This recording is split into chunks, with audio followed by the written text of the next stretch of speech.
बराबर है कौन लोग? जो जानने वाले हैं और जो नहीं जानने वाले हैं। जो जानने वाले हैं और जो नहीं जानने वाले हैं, क्या ये दोनों बराबर है? आप फरमा दीजिए ये दोनों बराबर नहीं है।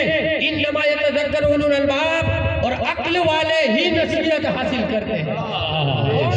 अक्ल वाले ही नसीहत हासिल करते हैं। जिनमें अक्ल हो ना वो, और जिसे नसीहत ना मिले ना तो कुरान कह रहा है उसमें अक्ल है ही नहीं। क्या है? उसमें अक्ल है ही नहीं, वो बगैर अक्ल वाला है। बगैर अक्ल वाला नसीहत कहाँ से हासिल करेगा? अब जानने की बात है, वो लोग जानने वाले हैं, वो लोग नहीं जानने वाले हैं। तो किन के बारे में ये बात हो रही है? ये आयत करीमा मौला कायनात की शान में उतरी है। आप हालत रुकू में भी जो है ज़कात देते थे, शहीदों के सवाल पूरे करते थे, सजदे लंबाते थे, अल्लाह की इबादत में ऐसे थे कि अल्लाह तबारक व तआला का डर और मैदान महशर का डर, आखिरत का डर रहता था, और अपने रब के रहमत के उम्मीदवार भी हर दम रहा करते थे। यहाँ तक कि साइल आ जाए, घर में कुछ भी ना हो, तब भी इतनी दिल में रब की रहमत रहती थी, रब से इतनी उम्मीद रहती थी, साइल आया है रब इंतजाम फरमा दे। सुभान अल्लाह। ये उम्मीद की इंतहा है। क्या है? ये उम्मीद की इंतहा है। फिर अल्लाह फरमाता है कि फरमा दीजिए क्या वो लोग बराबर है जो जानने वाले हैं और जो नहीं जानने वाले हैं? आका फरमाते हैं ना मदीनतुल इल्म वालिकुल बाबुहा। सुभान अल्लाह। जब जानने की बात आती है तो हुजूर फरमा रहे हैं, ऐ लोगों, मैं जिस इल्म के शहर का घर हूँ और जिस इल्म का शहर हूँ, अली जो है उसका दरवाजा है। हजरत अब्बास से पूछो तो कहते हैं उम्मत रसूल में सबसे बड़ा आलिम अली है। हजरत आयशा से पूछो तो कहती है कि सुन्नत रसूल का पैरोकार सबसे ज्यादा अगर इल्म किसी के पास है तो मौलाए कायनात है। सहाबाए किराम से पूछो तो बता रहे हैं हम फंस जाते थे तो अली की बारगाह में जाते हैं। उमर से पूछो तो उमर फारूक आजम कहते हैं मेरे सर पे बाल ना होते ये अहले बैत का सदका है। आगे फरमा रहे हैं कि हे अल्लाह, अली तक ही मुझे जिंदा रखना। अली में जब तक मेरी जिंदगी रहे तब तक अली की जिंदगी रहे, अली के बाद मुझे जिंदा न रखना। और ए अल्लाह, ए लोगों, अल्लाह के वास्ते में कह रहा हूँ, उमर फारूक आजम फरमा रहे हैं कि अगर अली ना होता तो उमर हिलाक हो जाता। अली ना होता तो उमर हिलाक हो जाता। अब अंदाजा लगा लीजिए कितने बड़े जानने वाले हैं। साहबा कह रहे हैं कितने बड़े जानने वाले हैं। फिर फरमा रहे हैं जानने वाले और न जानने वाला बराबर नहीं है। अब कुरान कह रहा है अली के बराबर कोई है नहीं। कुरान कह रहा है अली के बराबर कोई है नहीं। जब अली के बराबर है ही नहीं तो फिर हम आकर कहें कि भाई अली इतने, अली ये है, अली वो है, अली की फजीलत ये है। अभी हदीस का मफहूम नहीं खुला तुझ पर, अभी हदीस का मफहूम नहीं खुला तुझ पर। अभी तू सीख फकीरों से एहतराम अली। अभी तू फकीरों की बारगाह में बैठ और फिर जा करके एहतराम अली सीख। इसके बाद लोगों को बता अली क्या है। जब एहतराम ही नहीं है तो मौलाए कायनात खाना काबा में पैदा हुए, इसमें हजारों करोड़ों दलीलें हैं। औलिया किराम की सबसे बड़ी दलीलें तो औलिया किराम की है। मौलाए कायनात काबे के अंदर, और दूसरी वजह यह है कि मौलाए कायनात अपनी माँ के शिकम में थे। और आने से पहले 1927 में कानपुर में एक किताब छपी है जिस किताब का नाम है बुद्ध ज्ञान। कौन सी किताब? बुद्ध ज्ञान। ये महात्मा बुद्ध जिसका नाम सिद्धार्थ था, जिसको गौतम बुद्ध भी कहा जाता है, मौलाए कायनात के माँ के शिकम के आने से पहले ये ईसाई था। और फिर बुद्ध का जो है बड़ा स्थापक माना जाता है, बौद्ध धर्म का सबसे बड़ा ये गुरु माना जाता है। इसने एक दिन ख्वाब देखा। ख्वाब में क्या देखा कि शीलवा आ गया। ख्वाब के अंदर देखा इसका एक वजीर था जिसका नाम है आनंद। ये किताब लिखी गई है 1927 में और कानपुर में छपी है। बुद्ध ज्ञान किताब है। इसने ख्वाब में देखा कि शीलवा आ गया। और शी कहते हैं खुदा को, लवा कहते हैं शेर। अब इशारे समझ लीजिए। शी कहते हैं खुदा को, लवा कहते हैं शेर को। शी लवा उसके ख्वाब में आ गया और आकर उससे कहा मैं मी दरिया का भाई हूँ। क्या कहा? मैं मी दरिया का भाई हूँ। और उसकी किताब के अनुसार मुताबिक मी का मतलब होता है रहमत, दरिया का मतलब होता है आलमीन। क्या होता है? दरिया का मतलब होता है आलमीन। मैं मी रहमत का भाई हूँ, यानी रहमतुल लिल आलमीन का भाई हूँ। शी लवा आ गया। शी माने खुदा, लवा माने शेर। शेरे खुदा उसके ख्वाब में आए। शेरे खुदा किसके ख्वाब में आए? महात्मा बुद्ध के ख्वाब में। और आकर कहा कि मैं रहमतुल लिल आलमीन का भाई हूँ। कहा कि कौन हो? कहा रहमतुल लिल आलमीन का भाई हूँ। कहा कौन? जुल्फिकार निकाली, नूर इतना निकला। कहा कि मैं क्या करूं? कहा मेरे नाम की तस्बीह छपा कर, मेरे नाम की तस्बीह छपा कर किसको कह रहे हैं? महात्मा बुद्ध को, अभी दुनिया में आने से पहले की बात है। कहा कि मेरे नाम की तस्बीह छपा कर, माला छपा कर, जहां कहीं मदद की जरूरत पड़ेगी अली आ जाएगा। जब थे नहीं जाहिरन तो मदद के लिए आ जाया करते थे। वो जो मुसलमानों गुलाम नहीं थे उनके, तो आज अली के गुलाम अगर दिल से पुकारे तो ये कैसे हो सकता है कि अली मदद के लिए?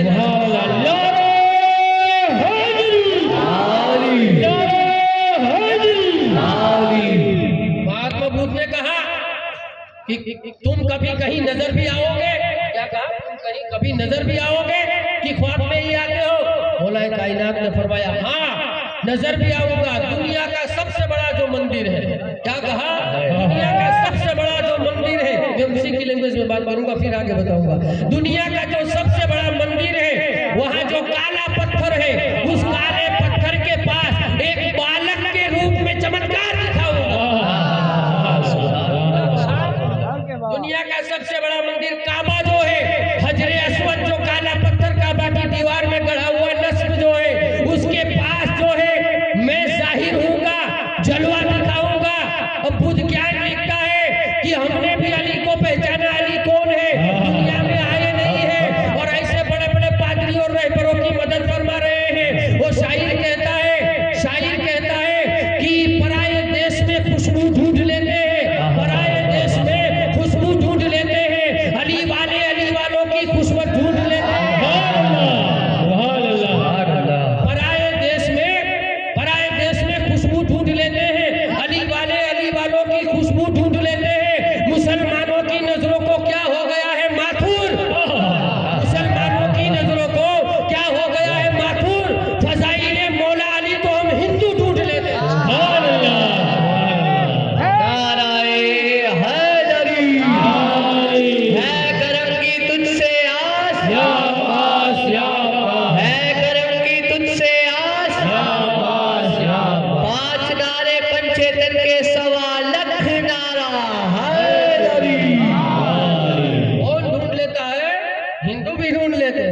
अब जिसको ना मिले उसे क्या समझना, उससे भी बदतर। क्या समझना? उससे भी बदतर। वो भी अच्छा है जिसमें भी खुदा और अली की नवाजी से कभी उसे ये फजीलतें मिल जाती है। माथुर ने कहा मुसलमानों की नजरों को क्या हो गया है माथुर? फजाइले मौला अली तो हम हिंदू ढूंढ लेते हैं। तो ये बात है। तो मौलाए कायनात का तज़किरा उस वक्त था। फिर जब मादर शिकम में आए, तो मादर शिकम में आने के बाद हुजूर गौसे पाक रज़ी अल्लाह ताला अन्हु अगर माँ के पेट में हो और माँ की जान बचाए और करामतें जो है दिखा रहे हो, ये अली के दर का पोता तो दादा का आलम क्या होगा? तारीखें पढ़ो तो हुजूर सल्लल्लाहु अलैहि वसल्लम सैयदा फातिमा बिनते असद सलामुल्लाहि ताला अलैहा, वो पाक औरत जिनके शिकम में मौलाए कायनात थे, आप बयान फरमाती है कि हुजूर सल्लल्लाहु ताला अलैहि वसल्लम आते, अगर मेरा मुंह इस तरफ होता फौरन मेरा मुंह इस तरफ हो जाता था और हुजूर सल्लल्लाहु ताला अलैहि वसल्लम का चेहरा मेरे सामने हो जाता था। एक दिन हजरत अबू तालिब आए तो मैं लेटी हुई थी और हुजूर सल्लल्लाहु अलैहि वसल्लम मेरे पास बैठे हुए थे और मौलाए कायनात का 7वां महीना चल रहा था और हुजूर मेरे शिकम से कुछ बातें फरमा रहे थे। क्या कहा? हुजूर मेरे शिकम से कुछ बातें फरमा रहे थे। अंदर से शिकम से आवाजें आ रही थी, अस्सलातु वस्सलामु अलैका या रसूलुल्लाह, और हुजूर फरमा रहे थे कर्रमल्लाहु ताला वजहुल करीम। और रिवायतों में यहाँ तक है जब भी हजरत अबू तालिब ख्वाजा बदहा के घर आका आते तो सैयदाए कायनात फातिमा बिनते असद हुजूर सल्लल्लाहु अलैहि वसल्लम के सामने हो जाती तो आका देखकर फरमाते थे कर्रमल्लाहु ताला वजहुल करीम, कर्रमल्लाहु ताला वजहुल करीम। हजरत अबू तालिब आए तो फातिमा बिनते असद से कहा कि आपको क्या हो गया है? आका बैठे और आप लेटी हुई है। फातिमा बिनते असद ने कहा ए मेरे सर के ताज, मैं लेटी हूँ इसलिए कि हुजूर मेरे पेट में जो बच्चा है उससे बातें फरमा रहे हैं और ये मुझे आवाजें आ रही है मेरे शिकम के अंदर से, जो मेरा बच्चा है वो हुजूर से बातें कर रहा है, हुजूर से कलाम कर रहा है और हुजूर उससे कलाम कर रहे हैं। फिर अदब के लिए जब खड़ी हो जाती थी तो हजरत अब्बास और हजरत अबू तालिब ने सैयदा फातिमा बिनते असद के कंधों पर जोर दिया और बिठाया कि कहीं जो आप बात कर रहे हो क्या हक है, क्या वो सच्ची बात है, इसको तहकीक करने के लिए कल का कोई मुनाफिक ये न कहे कि हजरत अबू तालिब ने तहकीक नहीं की है। हजरत अबू तालिब ने तहकीक भरपूर की है। आपने कंधे पे वजन रखा कि अली माँ के शिकम में आका को पहचान रहे हैं या नहीं पहचान रहे हैं, ये कहीं मेरी जौजा का ख्याल तो नहीं है। आपने कंधे पे वजन रखा, आका से आका की बारगाह में अर्ज की आका घर के अंदर आओ। जैसे ही आका घर के अंदर आए, सैयदा के कंधों पे दोनों भाइयों ने वजन रखा हुआ है, मगर जैसे ही आका अंदर आए अली एहतराम के लिए खड़े हो। सुभान अल्लाह, सुभान अल्लाह। फातिमा बिनते असद एहतराम के लिए खड़ी हो गई। आप खड़े हो गए तो मौलाए कायनात की विलादत से पहले भी करामतें हैं, विलादत के बाद तो जिंदगी ही जिंदगी क्या है। और जब 9 महीने गुजरे तो आप खाना काबा का तवाफ करने के लिए आए। और एक आपको ये मालूम होगा कि जब औरत को 9 महीना हो जाए तो उसे बाहर नहीं निकलने दिया जाता है, बाहर हो तब भी अंदर बुलाया जाता है। और यहाँ मामला उल्टा है। क्या है? यहाँ मामला उल्टा है। 9 महीने हुए, जिस हालत में तवाफ हो नहीं सकता, कोई माँ ये साहस भी नहीं करती है, कोई माँ ये रिस्क भी नहीं लेती है। और उस वक्त अगर औरत को कहीं आप भेजो तो वो पहले ये ख्याल करेगी कि कहीं बच्चा तवल्लुद हो गया तो पार्टी का इंतजाम किया जाए। इंतजाम होगा इसलिए कि ऐसी पाक जगहों पर नहीं जाया जाता। मगर फातिमा बिनते असद को ख्याल नहीं है, इसलिए कि काबा में कोई और ले जा रहा है आपको, काबा में जो है कोई और ले जा रहा है आपको। ये जो रिवायतें बयान की जाती है कि सैयदा आई और दर्द से उठा और दुआ की, अल्लाह मेरी मुश्किल आसान फरमा, फलाना ठिकरा, जो कुछ बातें की जाती है। अब आइए जरा सुनते हैं। हजरत काजी शहाबुद्दीन उमर रज़ियल्लाहु ताला अन्हु लिख रहे हैं कि अली की माँ अली को लेकर 9 महीने के बाद काबा के करीब आई और काबा के तवाफ शुरू किए। चौथा चक्कर था और रुकने यमानी के पास उनके शिकम में दर्द हुआ। सैयदाए कायनात ने दुआ की। क्या दुआ की? ए अल्लाह, मेरे यहाँ बच्चा पैदा होने वाला है। और मौलाए कायनात को मौलूदे काबा कहा जाता है। जानते हो मौलूदे काबा? मौलूदे काबा जो पैदा होता है उसे नहीं कहा जाता है, मौलूदे काबा उसे कहा जाता है जो पहले हो। या मौलूदे काबा उसे कहा जाता है जो पहले हो। पैदा होने के बाद किसी को मौलूदे काबा नहीं कहेंगे, किसी को मौलूद नहीं कहेंगे। मौलूद उसे ही कहा जाता है जो पहले से जिसकी खबरें हो, जिसका पहले से पता हो। तो आप भाई आपने दुआ की, अल्लाह पर्दे का इंतजाम फरमा। क्या दुआ की? पर्दे का इंतजाम फरमा। अल्लाह ने दुआ कबूल फरमाई। और हम कहते हैं कि अगर सैयदा ने ये दुआ की, ए माँ तूने ये दुआ की पर्दे का इंतजाम फरमा, तूने काबा की दीवार को तोड़ने और शक करने की दुआ नहीं की थी, फिर काबा की दीवार क्यों टूटी? फिर काबा की दीवार शक क्यों हुई? फिर काबा की दीवार क्यों टूटी? और काबा के इन बीच में आपने मौलाए कायनात को पैदा किया। काबा है क्या? हजरे अस्वद, काबा की मैं जो है डिटेल बता रहा हूँ। हजरे अस्वद से रुकने शामी तक काबा 32 गज है। रुकने शामी से रुकने गरबी तक काबा 22 गज है। रुकने गरबी से रुकने यमानी तक काबा 32 गज है। रुकने यमानी से रुकने अस्वद तक काबा 20 गज है। जमीन से लेकर छत तक काबा 9 गज है। टोटल मिला के होता है 243 गज, यानी काबा 340 फुट के आसपास काबा है। इसके आइन बीच में मौलाए कायनात की वालिदा ने उनको पैदा किया। दुआ क्या की? ये अल्लाह पर्दे का इंतजाम फरमा। तो होना चाहिए कि अल्लाह पर्दे का इंतजाम फरमा दे, मगर दीवार शक हुई, दीवार फटी, अली की वालिदा अंदर चली गई।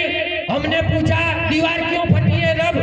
माँ ने तो दुआ ये की थी, अली की वालिदा ने पर्दे का इंतजाम फरमा। जिब्रील आए, जैसे ही अंदर गई कि अल्लाह ने पर्दा भेजा। काबा के अंदर एक और पर्दा, यानी सैयदा की दुआ रद्द नहीं हुई। सैयदा ने दुआ की, अल्लाह ने काबा के अंदर पर्दा भेज दिया। अल्लाह ने काबा के अंदर पर्दा भेजा। मतलब ये समझे कि शक होना अलग बात है, पर्दे की बात अलग है।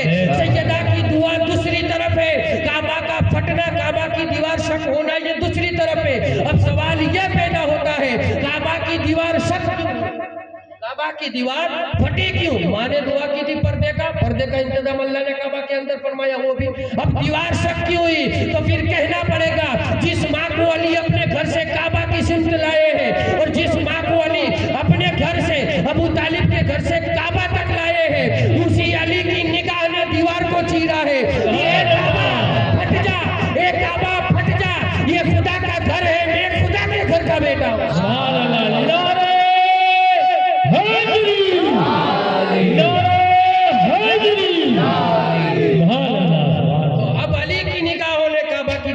शक किया और फिर काबा की दीवार शक हुई, अंदर गए, सैयदाए कायनात की दुआ, पर्दे का इंतजाम हुआ, ऐन काबा के बीच में जो है सैयदाए कायनात ने मौलाए कायनात को पैदा किया। और फिर जब 3 दिन के बाद बाहर आए, पूछो लोगों से, काबा मट्टी का था। ऐ लोगों, तुमने मट्टी बाहर निकाली थी काबा की? ऐ लोगों, तुमने काबा की मट्टी बाहर निकाल दी? कोई रिवायत मिलती है? कितने सहाबा है जिन्होंने भाई 40 बरस, 50 बरस, 30 बरस में कलमा पढ़ा, मुसलमान हुए? किसी सहाबी की ये रिवायत मिलती है उन्होंने खतना किया?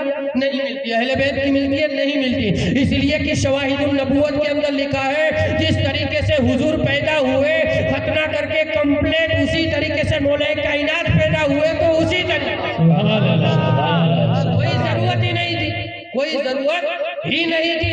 अब जब पैदा हुए 3 दिन के बाहर आए, औरत जब बच्चा पैदा करती है तो आप जानते हैं ना खून कितना निकलता है, मगर मौलाए कायनात की माँ अली को पैदा कर रही है, काबा की मिट्टी के लिए नहीं हो रही, काबा की मिट्टी नापाक नहीं हो रही है। कहीं रिवायत नहीं मिलेगी कि मिट्टी को उठा करके बाहर फेंका हो, मिट्टी को ला करके बाहर निकाला हो कि काबा के अंदर अली की मां ने अली को पैदा किया गया है। और ये बात कब समझ में आई? जब मस्जिद नबी शरीफ बन गई, आका मदीने चले गए, मस्जिद नबी शरीफ बन गई, सारे सहाबा के घर बन गए, सबके दरवाजे मस्जिद के सामने खुलने लगे और हर कोई मस्जिद में इबादत के लिए आने लगा।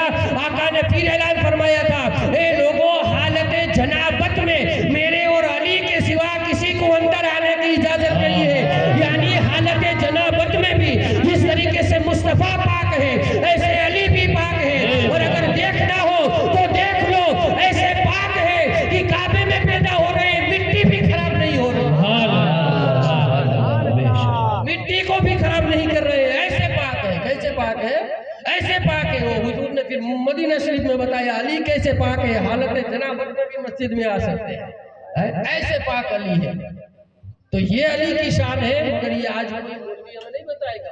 औलिया किराम से पूछो अली क्या है, कि वो बताएंगे कि औलिया किराम ये हमें बताएंगे अली क्या है। तो इसी बाबत गरीब नवाज फरमाते हैं कि अली की विलादत खाना काबा में हुई, इतना नूर निकला, जमीन और आसमान रोशन हो गए, जमीन और आसमान रोशन हो गए।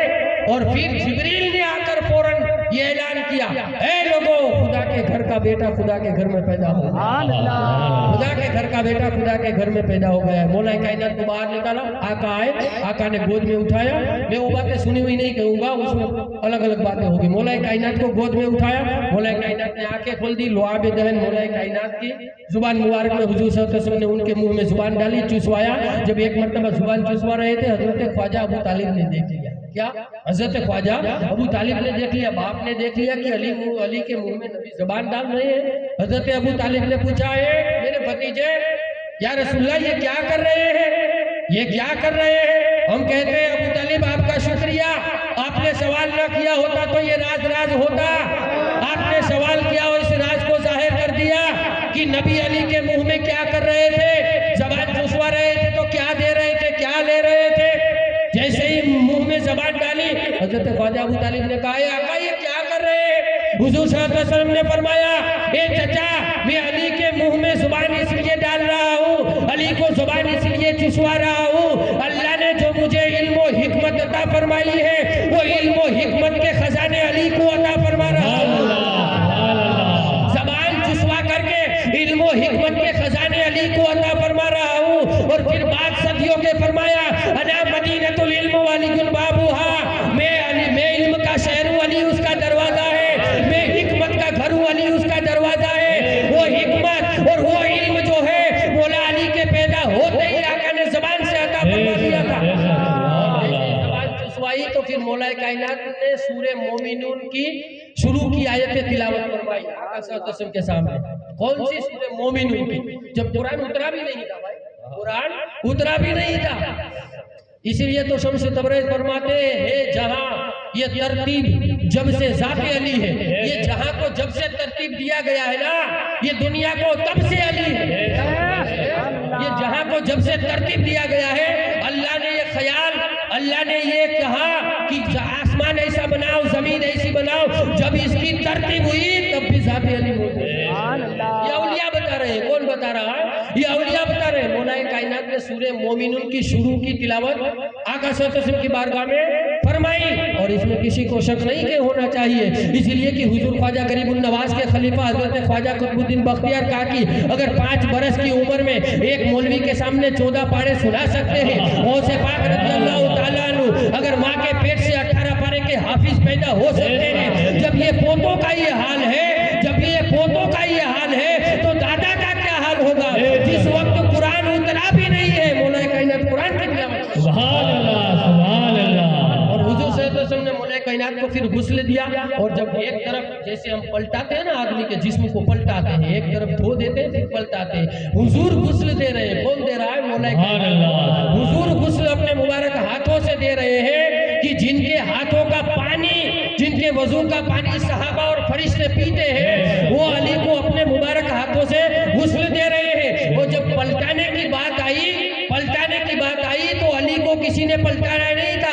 अली खुद ब खुद पलट गए थे। सुभान अल्लाह, सुभान अल्लाह। तारीख में मिलता है हुजूर ने अली को पलटाया नहीं था, एक तरफ जिस्म धो दिया, अली खुद दूसरी तरफ पलट गए। हुजूर ये देखकर मुस्कुराए तो अली की माँ ने पूछा, आका क्यों मुस्कुरा रहे हैं? आका ने फरमाया, ए मेरी माँ, मैं देख रहा हूँ अली को गुस्ल दे रहा हूँ, अली अपने आप पलट जा रहे हैं। अली जब मुझे आखिरी गुस्ल देगा तो यही मंजर होगा